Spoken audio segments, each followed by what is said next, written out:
Welcome to my channel SK knowledge class. दोस्तों आज की इस वीडियो में आपको बताऊंगा क्लास 10th का सवाल, जो कि दोस्तों सवाल कर रहा है कि 8 सेमी त्रिज्या के गोले को पिघलाकर एक 32 सेमी ऊंचाई के शंकु के रूप में लाया जाता है।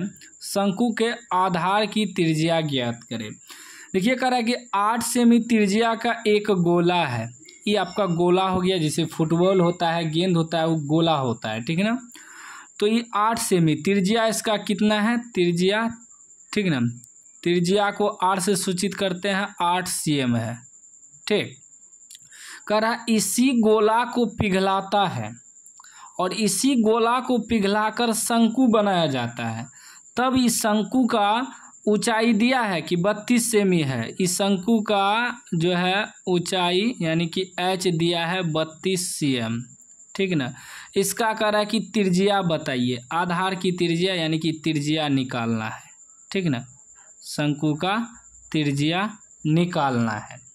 अब ध्यान से आपको समझना है एक बात को कि इसी को अगर गोला को पिघलाता है, शंकु के आकार में बदल देता है, तो क्या करेंगे, तो सबसे पहले गोले का आयतन निकालेंगे। आयतन क्यों निकालेंगे, क्योंकि देखिए किसी भी चीज़ को अगर हम पिघलाते हैं तो उसका आयतन वही रह जाता है, भले ही उसका आकार बदल दिया जाता है, बाकी आयतन वही रहता है। आयतन मतलब होता है वो कितना का है, ठीक है ना। जैसे कि देखिए ये पेन का देख सकते हैं कितना लंबाई है, ठीक है ना। इसको पिघलाकर अगर हम गोला बनाएंगे पिघलाकर, तो ये उतना ही पेन रहेगा, भले इसका आकार बदल जाएगा, जितना इसको पिघलाएंगे उतना ही पेन रहेगा ना, ये थोड़े कि इसमें अलग से लगाया जाएगा। तो इसीलिए आयतन निकालना पड़ता है। इसको हम पिघलाकर भले आकार बदल दे, लेकिन आयतन उतना ही रहेगा। तो इसलिए पिघलाकर बात करें तो समझ लीजिए कि आयतन निकालना है, और जितना गोले का आयतन रहेगा उतना ही शंकु का आयतन रहेगा, क्योंकि हम इसी को पिघलाकर नहीं बना रहे हैं। आप लोग देखे होंगे कि लोहा को पिघलाकर जैसे कि अलग अलग आकार में बदल दिया जाता है, लेकिन उसी लोहा को पिघलाता है, तो इसका मतलब जो है उसका आयतन सेम है, क्योंकि आयतन तो वही रहेगा, भले ही उसका आकार बदल जाए। तो हमेशा याद रखिएगा, पिघलाकर अगर दूसरा चीज़ बनाया जा रहा है, एक वस्तु से दूसरा वस्तु बनाया जा रहा है, तो आयतन आपको निकालना है, और जितना आयतन गोला का है उतना ही आयतन शंकु का रहेगा। पहले जो भी चीज़ है उसको पिघलाकर दूसरा आकार बनाया, आयतन सेम रहेगा, दोनों का आयतन बराबर रहेगा। लिखेंगे गोले, गोले, गोले का त्रिज्या, गोले की त्रिज्या, गोले की त्रिज्या यानी कि r बराबर, त्रिज्या को r से सूचित करते हैं, त्रिज्या आपका 8 cm है, ठीक। निकालना क्या है, गोले का आयतन, गोले का आयतन, आयतन, गोले का आयतन बराबर सूत्र क्या होता है, सूत्र होता है आपका 4/3 पाई r क्यूब। यह सूत्र होता है गोले का आयतन का, ठीक ना। अब देखिए चाहे तो बैठाइए तो 4/3 पाई रहने देते हैं क्योंकि बाद में कट जाएगा, पाई r क्यूब, r की जगह क्या है तो 8 का क्यूब कर देते हैं। r की जगह 8 है ना, क्योंकि त्रिज्या 8 है तो 8 का क्यूब यहीं छोड़ दीजिए, या पाई का मान बस बटे रख के ज़्यादा आगे भी हल कर सकते हैं, लेकिन इसको यहीं छोड़ देंगे क्योंकि शंकु में बदला है ना, बाद में कटाएंगे तो कट जाएगा।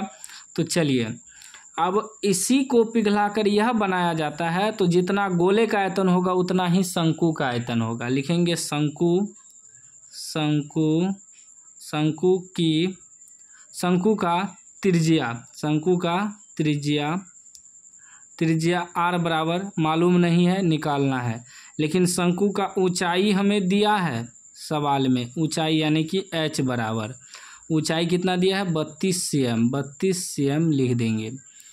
अब इसका भी आयतन निकालना है शंकु का, क्योंकि इसका आयतन इसी को पिघलाकर यह बनाया गया है, तो दोनों का आयतन बराबर होगा। और जब आयतन बराबर होगा, अब ऊंचाई हमें दिया है, आयतन भी मालूम हो जाएगा, तो त्रिज्या आसानी से निकल जाएगा, ठीक ना।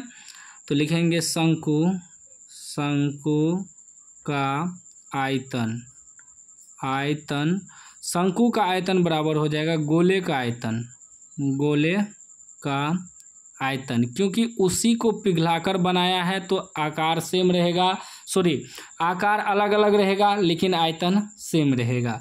तो शंकु का आयतन का सूत्र होता है 1/3 पाई आर स्क्वायर एच बराबर गोले का आयतन कितना निकला है 4/3 पाई 8 का क्यूब, ठीक है ना। देखिए अब यहाँ समझिएगा, ठीक है ना। देखिए इसीलिए हम पाई को पाई में छोड़ दिए, पाई कट जाएगा बराबर में, ठीक है ना। अब देखिए 1/3 पाई को पाइए रहने देंगे। शंकु का तो त्रिज्या मालूम नहीं है, त्रिज्या निकालना है तो त्रिज्या का स्क्वायर छोड़ देंगे आर स्क्वायर गुना एच तो हमें दिया है ऊंचाई 32 बराबर 4/3 पाई 8 का क्यूब। यहाँ देखिए दिया है ना 32 सेमी ऊंचाई के शंकु के रूप में लाया जाता है, ठीक है ना। 32 सेमी ऊंचाई है शंकु का। अब देखिए नीचे वाला 3 कट जाएगा बराबर में, ऊपर वाला ऊपर से कटेगा लेकिन पाई भी कट जाएगा, ठीक है ना। अब क्या बचा, अब बचा आपका 32 गुना आर स्क्वायर बराबर 4 गुना 8 का क्यूब, फिर भी और कट जाएगा 4 से, 4 8 32, ठीक है ना। क्या बचा 8 आर स्क्वायर, 8 गुना आर स्क्वायर बराबर 8 का क्यूब, ठीक है ना। अब देखिए इसको लिख सकते हैं 8 गुना आर, सॉरी ये आर है ना, आर का स्क्वायर बराबर 8 का क्यूब है तो 8 गुना 8 गुना 8, एगो 8 इससे कट जाएगा, बचा आर बराबर जब निकालेंगे, सॉरी आर स्क्वायर बराबर क्या बचा 8 गुना 8, जब आर बराबर निकालेंगे तो यहाँ से स्क्वायर हटाएंगे तो इस पर रूट हो जाएगा 8 गुना 8, ठीक है ना। अब देखिए आर बराबर क्या निकल जाएगा, 2 गो वर्गमूल है तो 2 गो 8 मिलके एगो 8 निकल जाएगा बाहर। तो यानी कि आपका त्रिज्या कितना निकल गया, शंकु का त्रिज्या आर बराबर 8 cm, 8 सेमी। यह आपका राइट आंसर हो गया, ठीक है ना।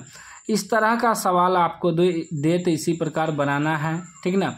अगर कह दे कि इसको पिघलाकर यह बनाना है, उसको पिघलाकर वह बनाना है, तो याद रखिएगा आयतन निकालना है और आयतन दोनों का बराबर होगा। चैनल को आप लोग सब्सक्राइब कर लीजिए, घंटी को दबा के ऑल कर लीजिए।